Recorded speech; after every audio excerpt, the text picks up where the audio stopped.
নমস্কাৰ, এই মুহূৰ্তত আহি পৰিছে ৰাতিপুৱাৰ কেইবাটাও গুৰুত্বপূৰ্ণ খবৰ। অসমৰ লগতে আন্তঃৰাষ্ট্ৰীয় কেইবাটাও গুৰুত্বপূৰ্ণ খবৰ যুগুতোৱা হৈছে আৰু নিতৌ এনেধৰণৰ খবৰসমূহ পাই থাকিবলৈ হ'লে চেনেলটো ছাবস্ক্ৰাইব কৰি ভিডিঅ'টোত এটাকৈ লাইক কৰি উৎসাহিত কৰিবলৈ একেবাৰে নাপাহৰিব। দৰ্শকসকল, আজিৰ প্ৰথমটো খবৰেই হৈছে এটা গুৰুত্বপূৰ্ণ খবৰ। দুৰ্গা পূজাক লৈ কেইবাটাও নিৰ্দেশনা দিয়া হৈছে। দুৰ্গা পূজাক লৈ কেইবাটাও জৰুৰী নিৰ্দেশনা প্ৰশাসনৰ। পূজা কমিটি জনসাধাৰণে মানিব লাগিব কেইবাটাও নিৰ্দেশনা। প্ৰৱেশৰ বাবে পুৰুষ মহিলাৰ বাবে সুকীয়া প্ৰৱেশদ্বাৰৰ ব্যৱস্থা কৰিব লাগিব পূজা সমিতিয়ে। CCTV কেমেৰাৰ ব্যৱস্থা কৰিব লাগিব পূজা কমিটিসমূহে। APDCLৰ পৰা বিদ্যুৎ সংযোগৰ বাবে অনুমতি ল'ব লাগিব পূজা কমিটিসমূহে। ফটকা ফুটোৱাৰ বাবেও ল'ব লাগিব পৃথক অনুমতি।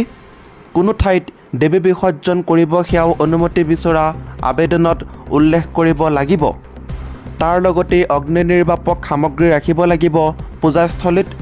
যদি জুই লাগে অতি সোনকালে যাতে নিয়ন্ত্ৰণ কৰিব পাৰি তাৰ বাবে অগ্নি নিৰ্বাপন সামগ্ৰীও ৰাখিব লাগিব পূজাস্থলীত। পূজা কমিটিসমূহে যাতে স্বেচ্ছাসেৱকসকলৰ তালিকা জমা দিব লাগিব আৰক্ষী থানাত। বঙাইগাঁও জিলা প্ৰশাসনে জাৰি কৰিছে এই নিৰ্দেশনা। প্ৰতিখন পূজা কমিটিয়ে এই নিৰ্দেশনা বঙাইগাঁও প্ৰশাসনৰ। এই মুহূৰ্তত এটা গুৰুত্বপূৰ্ণ খবৰ দি আছোঁ। দুৰ্গা পূজাক লৈ কেইবাটাও জৰুৰী নিৰ্দেশনা দিছে প্ৰশাসনৰ ফালৰ পৰা। দৰ্শকসকল, 2 নম্বৰৰ খবৰটি হৈছে এটা ডাঙৰ খবৰ। আজি 7 বজাৰ পৰা 10 বজালৈ কৰ্তন হ'ব বিদ্যুৎ সেৱা। বিদ্যুৎ বিভাগৰ জৰুৰী জাননী এই মুহূৰ্তত আহি পৰিছে। আজি 7 বজাৰ পৰা 10 বজালৈ কৰ্তন হ'ব বিদ্যুৎ সেৱা। বঙাইগাঁও বিদ্যুৎ বিভাগৰ গুৰুত্বপূৰ্ণ জাননী প্ৰেৰণ। আজি অৰ্থাৎ শনিবাৰে পুৱা 7 বজাৰ পৰা 10 বজালৈ বিদ্যুৎ সেৱা কৰ্তন কৰি দিয়া হ'ব। বিদ্যুৎ বিভাগৰ বঙাইগাঁও উপসংমণ্ডলৰ অধীনৰ বাঘেশ্বৰী 11 kV ফিডাৰ শ্বাটডাউন কৰি দিয়া হ'ব, যাৰ ফলত বিদ্যুৎ সেৱা কৰ্তন কৰিব বাঘেশ্বৰীপাৰা, দেউৰীপাৰা আৰু বৰপাৰা।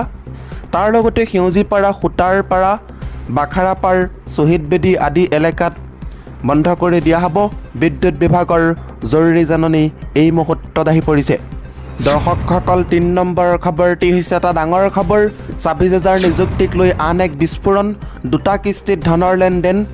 26,000 নিযুক্তি পৰীক্ষাক লৈ আন এক মহা বিস্ফোৰণ। বিস্ফোৰক অভিযোগ আনিছে অশ্লানজ্যোতি দত্তই।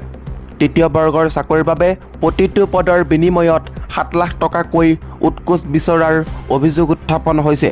দুষ্ট চক্ৰই গুগল পে' নম্বৰ বিতৰণ কৰিছিল বচা বচা পৰীক্ষাৰ্থীক।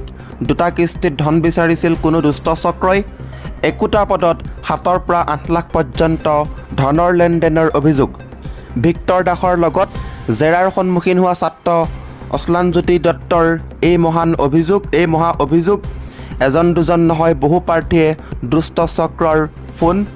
দুষ্ট চক্ৰই নগদ ধন অথবা অনলাইন যোগে ধন বিচৰাৰ অভিযোগ আনিছে অম্লানে। দুষ্ট চক্ৰই বিভিন্ন পৰীক্ষাৰ্থীৰ পৰা এডমিট কাৰ্ডৰ নম্বৰ লোৱাৰো অভিযোগ উত্থাপন হৈছে। ভিক্টৰ দাসৰ গ্ৰেপ্তাৰৰ পিছতেই এই মহা অভিযোগ ভিক্টৰ দাসৰ ছাত্ৰ অম্লানৰ হাতত উপযুক্ত তথ্য থকাৰ দাবী। 4 নম্বৰৰ খবৰটি হৈছে এটা ডাঙৰ খবৰ, এটা বিগ ব্ৰেকিং নিউজ এই মুহূৰ্তত আমাৰ হাতত আহি পৰিছে। অৱশেষত গ্ৰেপ্তাৰ কৰা হ'ল ভিক্টৰ দাসক। 26,000 নিযুক্তিত কেলেংকাৰীৰ উৰাবাতৰি বিয়পোৱাৰ ষড়যন্ত্ৰৰ অভিযোগ উত্থাপন হৈছে।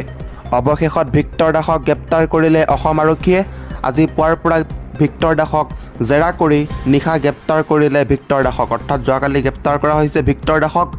অলপতে হৈ যোৱা অসম চৰকাৰৰ 26,000 খালী পদৰ নিযুক্তি পৰীক্ষাত অনিয়ম আৰু নিযুক্তিৰ নামত ধনৰ লেনদেন হোৱা বুলি ছ'চিয়েল মিডিয়াত অভিযোগ কৰিছিল ভিক্টৰ দাসে। অসম আৰক্ষীয়ে এটা টুইটত কয়, ভুৱা উৰাবাতৰি প্ৰচাৰ কৰি চৰকাৰী পদত বাছনিক লৈ সমাজৰ বিভিন্ন শ্ৰেণীৰ মাজত মতানৈক্য জগাই তোলাৰ ষড়যন্ত্ৰত লিপ্ত হোৱাৰ অভিযোগত গ্ৰেপ্তাৰ হৈছে ভিক্টৰ দাসক। বৃহস্পতিবাৰে ভিক্টৰ দাসে অভিযোগ কৰাৰ পিছতে আজি পুৱাৰে পৰা পাণবজাৰ থানাত তেওঁক মাৰাথান জেৰা কৰিব। ইয়াৰ লগতে দৰ্শকসকল, 5 নম্বৰৰ খবৰটি হৈছে হায়দৰাবাদত মুখ্যমন্ত্ৰী ডক্টৰ হিমন্ত বিশ্ব শৰ্মাৰ প্ৰতি কিয় ক্ষুব্ধ হৈছিল TRS নেতা নন্দ কিশোৰ। হায়দৰাবাদত অসমৰ মুখ্যমন্ত্ৰী ডক্টৰ হিমন্ত বিশ্ব শৰ্মাৰ উপস্থিত থকা এখন মঞ্চত উঠি মাইক ভাঙিবলৈ চেষ্টা কৰিছিল এজন TRS নেতাই। মুখ্যমন্ত্ৰী ডক্টৰ হিমন্ত বিশ্ব শৰ্মাই মঞ্চত থিয় হৈ ৰাইজক সম্বোধন কৰিবলৈ ওলোৱাৰ সময়তে TRS নেতা নন্দ কিশোৰে মঞ্চত উপস্থিত হৈ মুখ্যমন্ত্ৰীৰ মাইক টানি আনে। মঞ্চত উপস্থিত থকা বিজেপি কৰ্মীসকলৰ মতে সেই সময়ছোৱাত TRS নেতা নন্দ কিশোৰে মুখ্যমন্ত্ৰীক কিছু গালি গালাজো পাৰিছিল। ইয়াৰ পিছতে বিজেপি কৰ্মীয়ে TRS নেতাজনক ধৰি আৰক্ষীক গতাই দিয়ে। উল্লেখ্য যে হায়দৰাবাদত প্ৰতি বছৰে ভাগ্যনগৰ গণেশ উৎসৱ সমিতিয়ে গণেশ উৎসৱৰ আয়োজন কৰে। গণেশ বিসৰ্জন উপলক্ষে এইবাৰ অসমৰ মুখ্যমন্ত্ৰীগৰাকীক আক্ৰমণ জনাইছিল কমিটিয়ে।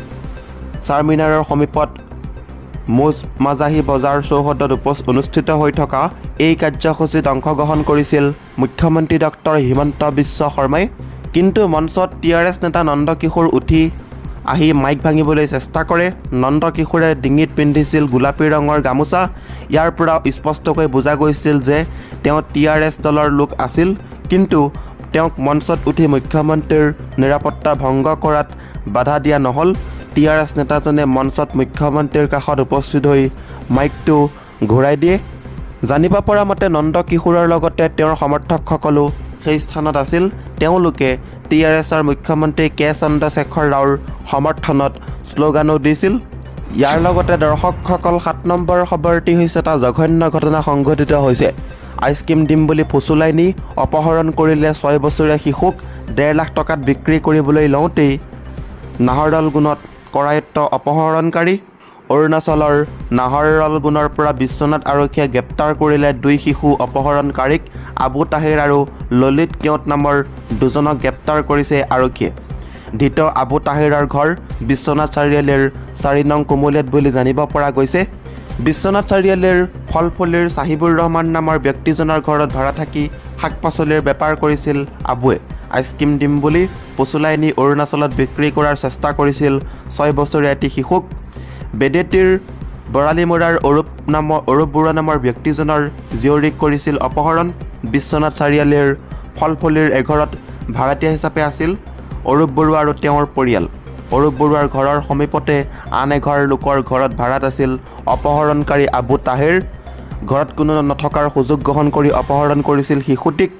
ৰেলযোগে শিশুটিক লৈ যোৱা হৈছিল নাহৰলগুণলৈ। অৰুণাচলীক 1.5 লাখ টকাত বিক্ৰী কৰিবলৈ যুঁজা চলাইছিল অপহৰণকাৰীয়ে। অৱশেষত আৰক্ষীয়ে অভিযান চলাই অৰুণাচলৰ নাহৰলগুণৰ পৰা শিশুটিক উদ্ধাৰ কৰি অনাৰ লগতে কৰায়ত্ব কৰে অপহৰণকাৰী দুটাক। আনহাতে ললিত কেওট নামৰ লোকজনে শিশুটি অপহৰণ কৰাত সহায় কৰিছিল আবু তাহেৰক। ধৃত ললিতৰ ঘৰ বৰপুখুৰী চাহ বাগিচাৰ বড়ো লাইনত বুলি জানিব পৰা গৈছে। দৰ্শকসকল, আজিৰ এই ভিডিঅ'টোৰ মাধ্যমেৰে আপোনালোকক বহুকেইটা গুৰুত্বপূৰ্ণ খবৰ দিব চেষ্টা কৰিলোঁ।